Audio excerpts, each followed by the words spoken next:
Hello everyone. Welcome to yet another lecture of Nation and Narration. In this lecture, we will be looking at the question of women in the 19th century and the emergence of new category of women called Bhadra Mahila.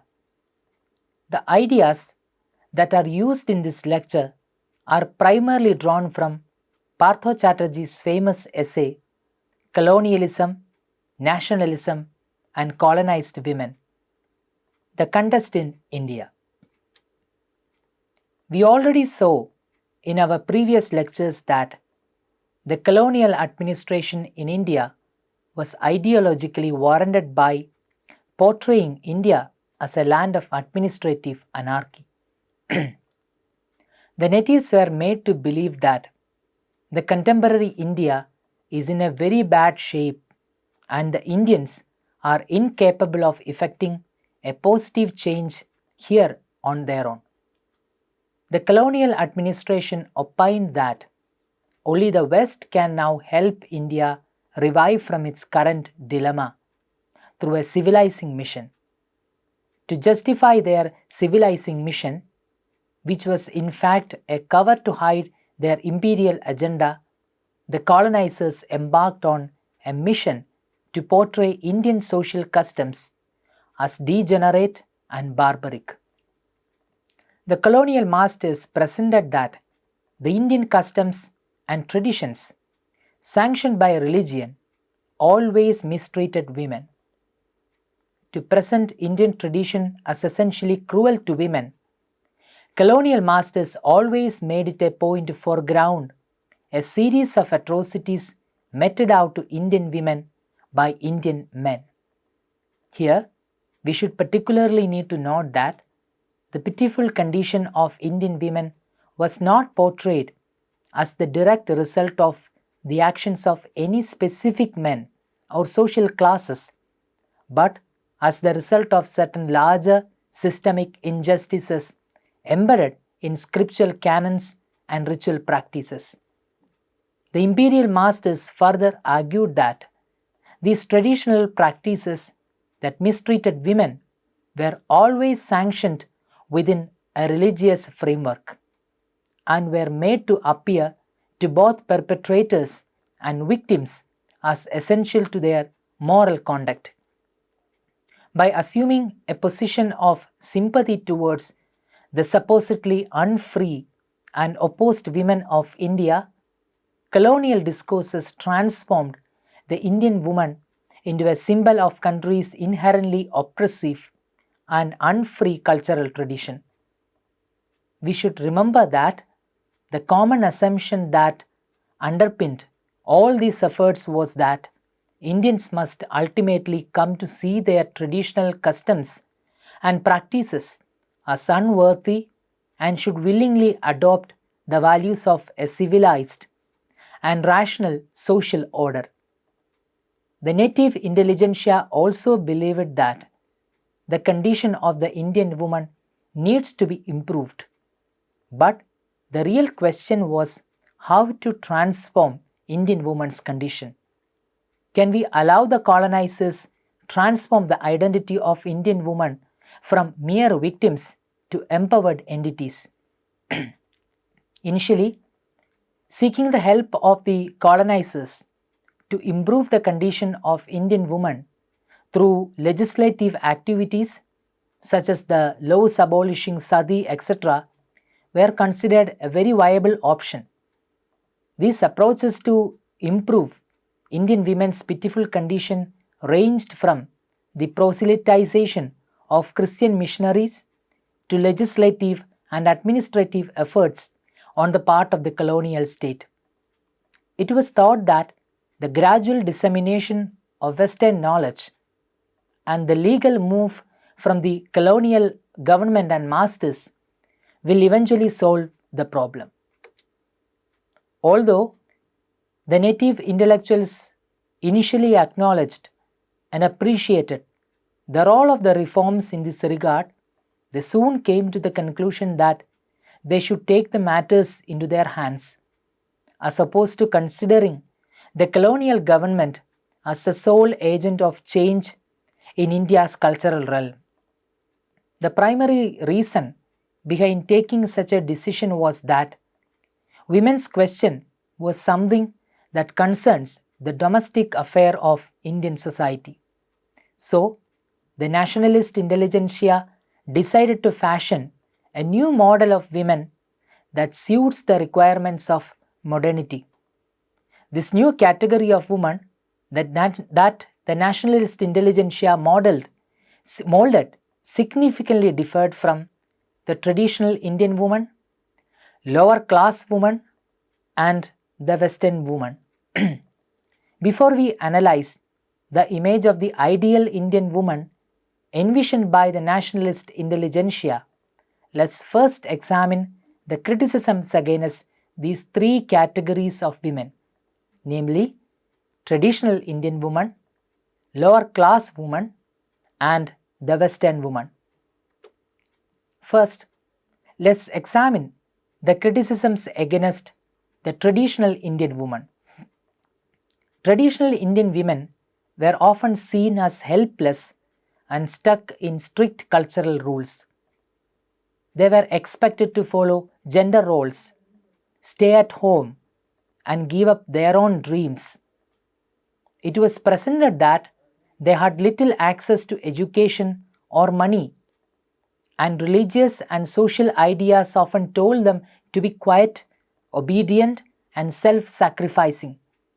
This image fits well with the colonial critique that Indian women were seen as helpless victims of their own traditions and customs. Colonial writers and reformers often use such portrayals to argue that Indian society was backward and in need of civilization. By showing women as oppressed and voiceless, they justified colonial rule as a way to rescue them. This kind of portrayal also painted Indian men as inherently oppressive and backward, reinforcing the idea that they were the primary reason for women's suffering. In colonial discourses, Indian men were often shown as the keepers of cruel traditions, incapable of reform or empathy. During this period, there were also strong attempts to criticize the ways and manners of the lower class women who were thought to be contrasts to moral and spiritual superiority desirable in an ideal Indian woman. The 19th century literature expressed its contempt towards women from the lower class, such as maids, washerwomen, barbers, butlers, procuresses, and sex workers. The common woman who was presented as coarse, vulgar, and loud, sexually promiscuous, and subjected to brutal physical oppression by males and quarrelsome. She was presented as subjects devoid of superior moral sense. Partha Chatterjee observes, it was precisely this degenerate condition of women which nationalism claimed to reform. And it was through these contrasts that the new woman of nationalist ideology was given a status of cultural superiority to the westernized women, traditional women, and lower class women. Similarly, the image of a Western woman was also severely criticized. The emulation of the West by Indian women was generally considered an undesirable move by the native intelligentsia. The literature on the 19th century Bengali women often expressed this fear of Western influence.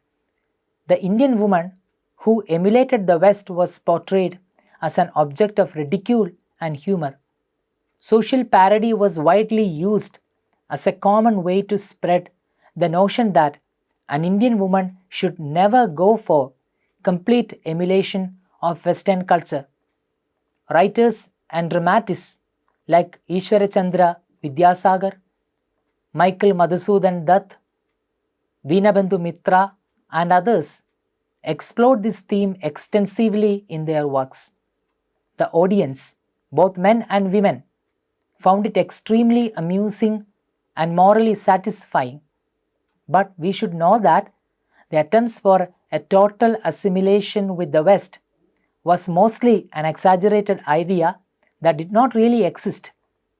Even in the most westernized families of the mid 19th century Calcutta, such women, I mean the Indian women who got thoroughly westernized, were extremely rare.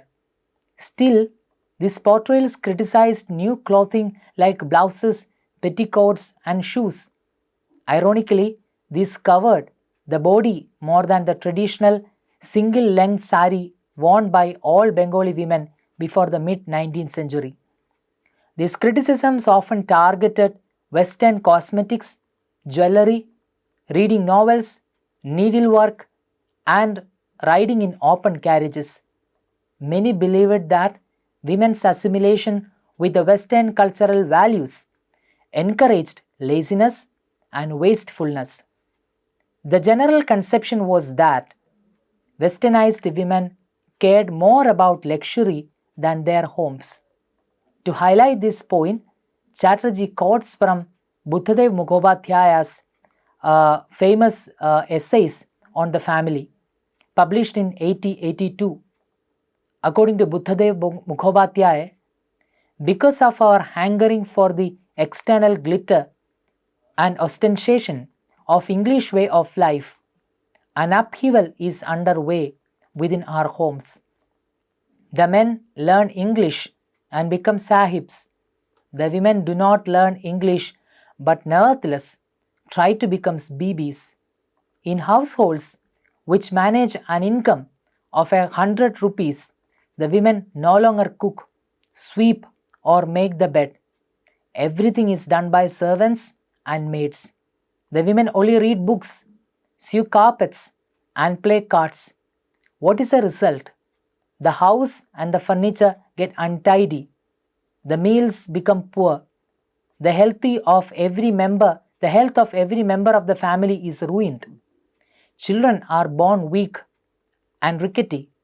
Constantly plagued by illness, they die early. This particular passage clearly shows the potential impact of westernization on Indian women.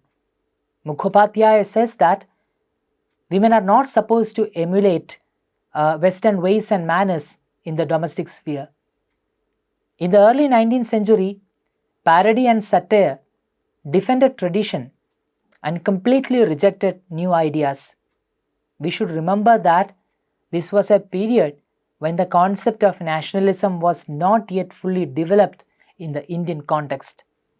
A clear understanding as to how to fashion the national identity was not fully formed. This was also a time of social unrest and ideological confusion among intellectuals. From Ram Mohan Roy to Vidyasagar. In the second half of the century, a new way of thinking emerged. It drew from different sources and aimed to define the social and moral roles of women in the modern nation. This approach was not based on total rejection of the West or the total embracing of the tradition. Rather, it was a process of negotiation and balance. Now, the crucial question emerges: why the nationalist intelligentsia did not want Indian women to assimilate with the Western woman? Well, there is a reason for that. We have already discussed it.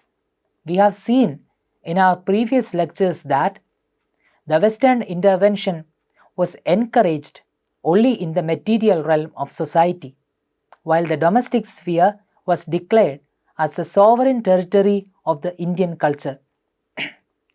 As I mentioned before, they firmly believed that the material sphere was where Western civilization asserted its greatest influence. It was this dominance in the material realm which enabled them to control and subjugate Indians. To overcome this subordination, colonized societies should mandatorily adopt these advanced techniques of the West in the material realm and integrate them into their own cultures. This was an integral aspect of the nationalist effort to modernize and reform traditional society. So, science, technology, rational economic organization, and modern statecraft had to be used to reshape the Indian material realm.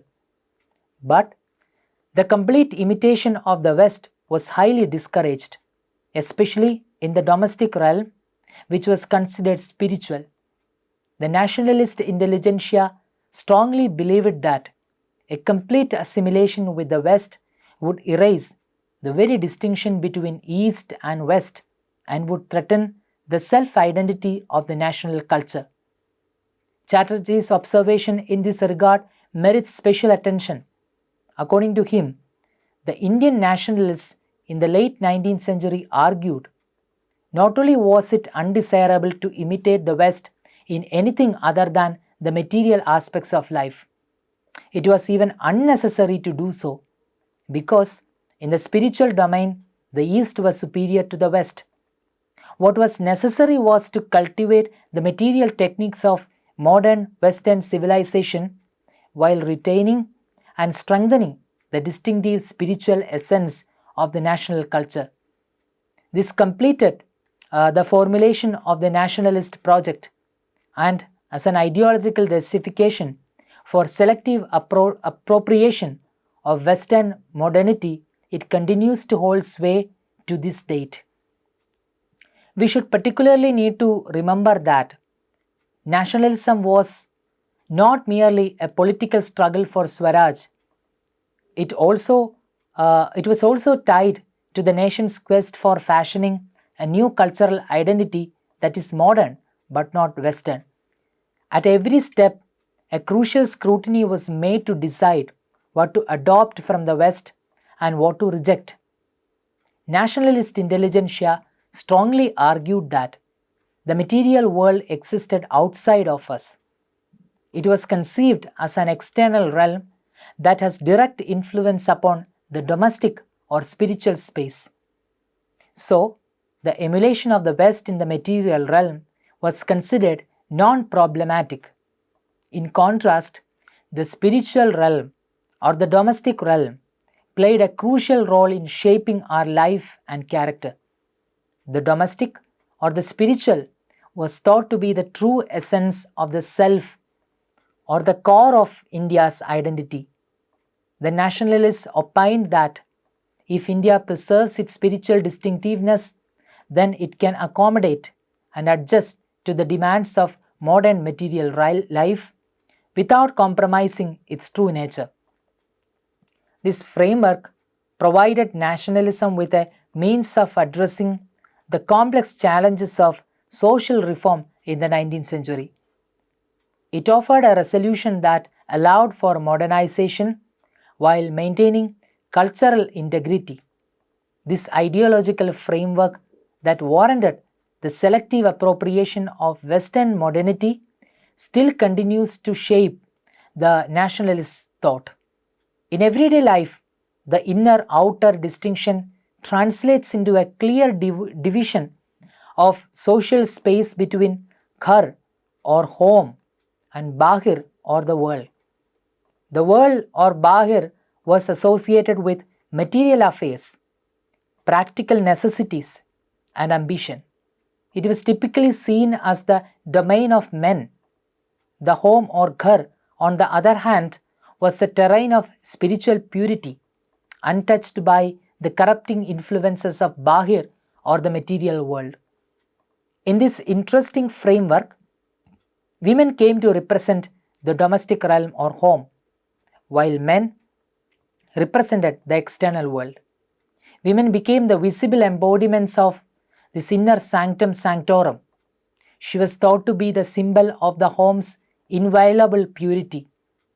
This alignment of gender roles with the separation of social space reinforced the nationalist vision of modernity, one that embraced progress in the external world while preserving the sacred traditions of the inner realm. The negotiation between home and world was also implemented in reforming Indian women. Here, we should note that the reformation of Indian women in the late 19th century should not be understood in the very conventional framework of a progression from conservatism to full agency and freedom. Rather, it has to be understood as a process of negotiation. Now, what is the image of the ideal Indian woman that the nationalist intelligentsia wanted to create? The new woman that the nationalists wanted to fashion was the kind of woman who embraces modernity in the material sphere without negating the traditional Indian values. She is educated but is bound by traditional norms of modesty, devotion, and domesticity. A Bhadra Mahila will be highly educated. She will be actively engaged in social reform. She will share the public space with her husband.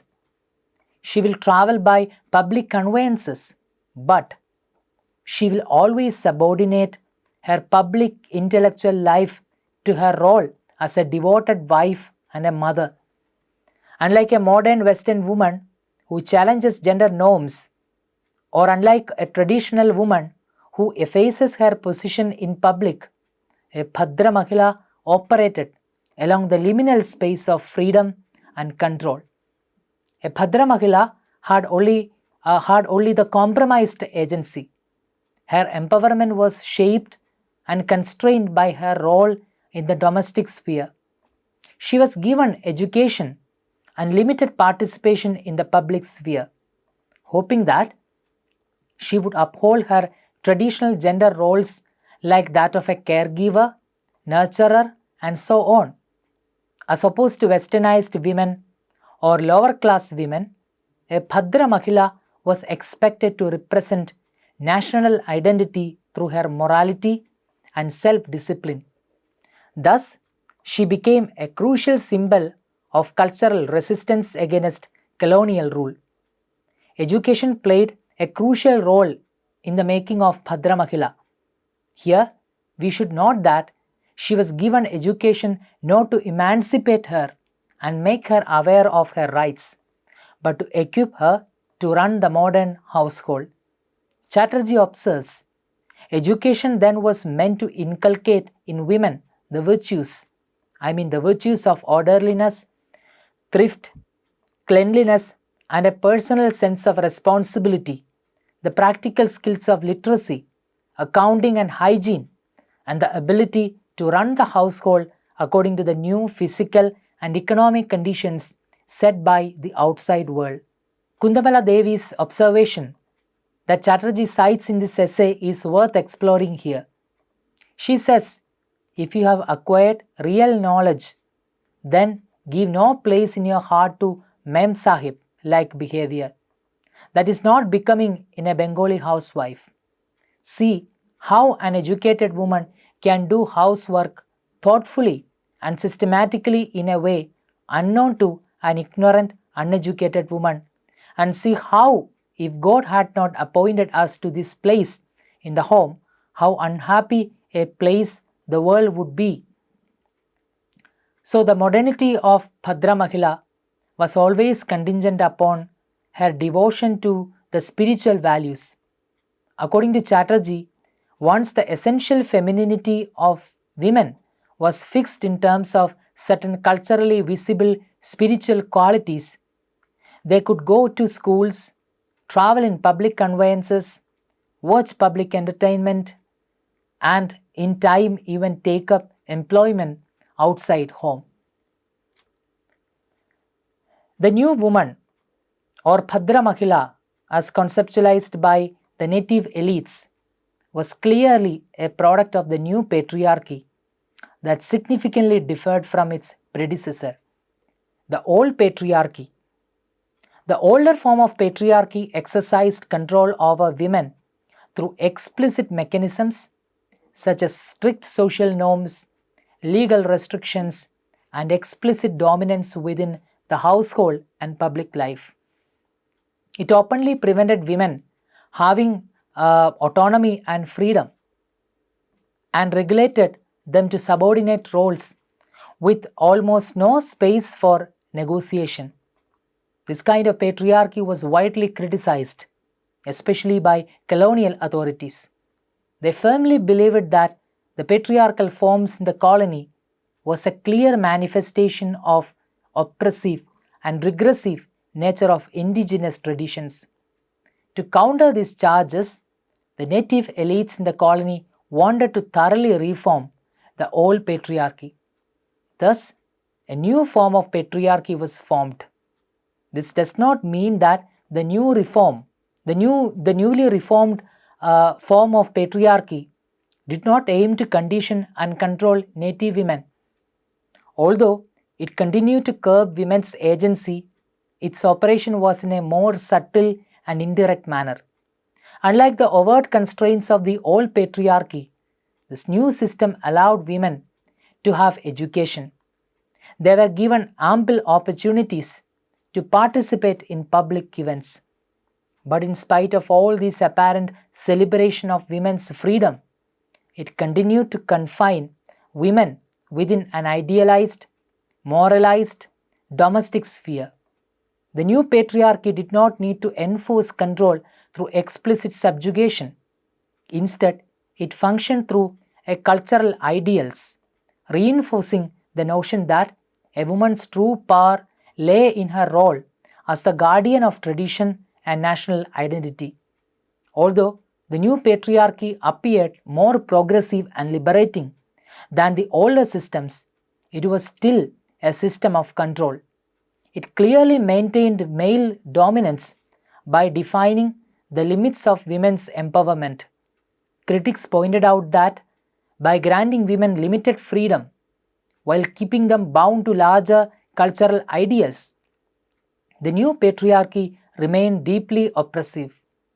It is just that the new patriarchy masked itself under the guise of progress and reform. Chatterjee's observation is very relevant here.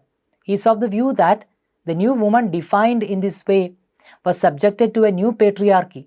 In fact, the social order connecting the home and the world in which nationalists placed the new woman was contrasted not only with that of modern Western society. It was explicitly distinguished from the patriarchy of indigenous tradition, the same tradition that had been put on the dock by colonial masters. Sure enough, nationalism adopted several elements from tradition as marks of its native cultural identity. But this was now a classicized tradition, reformed, reconstructed, fortified against the changes of barbarianism and irrationality. So far, we have been talking only about reforming the mind of the new woman. During this period, there were also many attempts to aestheticize the body of the new woman. It was widely considered that the traditional garb and conventional body of native women would be found repulsive by modern educated men. To remedy this, women were asked to adopt modern dress, aestheticizing the female body, that is, adorning it with the markers of culture. It was thought to be of equal importance as the process of culturing the mind. J. Deviga's article, The Aesthetic Woman, The Reforming Female Bodies and Minds in Early 20th Century Kerala, is an interesting article that throws light on the politics of aestheticizing native women's body in the colonial context. According to Deviga, the traditional elements of dress that the native women were wearing came to be considered primitive, unpleasant, and unhygienic. The modern attire that was not completely Western, say for example an attire like sari, was found appealing, cultured, and clean. The native intelligentsia believed that a healthy body alone was not sufficient to attract a modern man. The healthy body had to be aestheticized and clothed in culture. Hygiene of the female body was promoted not merely for health benefits, but more significantly as a powerful means of enhancing the female body's attractiveness. The reformation of the body in an aestheticized manner was one of the major concerns of the native elites in the country. Devika quotes the words of V.T. Bhattadiripat in this context. According to V.T., many of us turning head over heels about this, that is about Indra caste marriage, not because of our fascination for your sense of beauty, but merely out of a concern for morality. I do not hide the fact that many of us who are married are fed up of your ugly, disgusting dress and ornamentation and are unable to do more than curse ourselves. Vitti was not alone in emphasizing this need. His views resonated throughout the reformist discourse on dress reform for traditional women.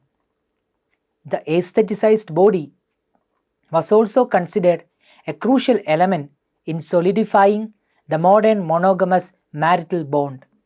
Wearing new forms of dress was not only advocated as a means of achieving sexual self-restraint, but was also seen as a way to heighten the aesthetic appeal of the female body, aligning it with the ideals of modernity and cultured domesticity.